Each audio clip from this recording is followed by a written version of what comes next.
আসসালামু আলাইকুম, সবাই কেমন আছেন? তো নতুন আরও একটা রেসিপি নিয়ে আপনাদের মাঝে চলে আসলাম। আজকে আমি কি বানাবো সেটা একটু আপনাদের সাথে শেয়ার করতেছি। তো এখানে আমি সন্ধ্যার জন্য এখানে নাস্তা বানাবো। তো এই নাস্তার জন্য সব কিছু রেডি করে নিলাম। তো নাস্তাটা হলো, এখানে আমি বান বানাবো 6টা।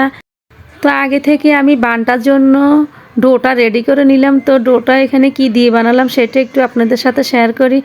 তো এখানে ডোটা বানালাম আমি প্রথমে গরম পানি দিয়ে দিলাম। তারপরে এখানে 2 চামচ পরিমাণ ইস্ট আর 3 চামচ পরিমাণ দুধের গুঁড়া দিয়ে আর সামান্য পরিমাণ লবণ দিয়ে বানটা ডোটা ভালো করে মেখে তারপর আমি গোল করে করে 6টা শেপ দিয়ে নিয়ে নিলাম। তো 6টা বানালাম। তো 6টা 2টা স্টিলের প্লেট নিয়ে নিলাম। তো এই প্লেটের মধ্যে আমি সামান্য পরিমাণ তেল মেখে নিলাম। তারপর বানগুলো দিয়ে দিলাম। এগুলি কিভাবে বানালাম সেটা তো আপনারা দেখলেন।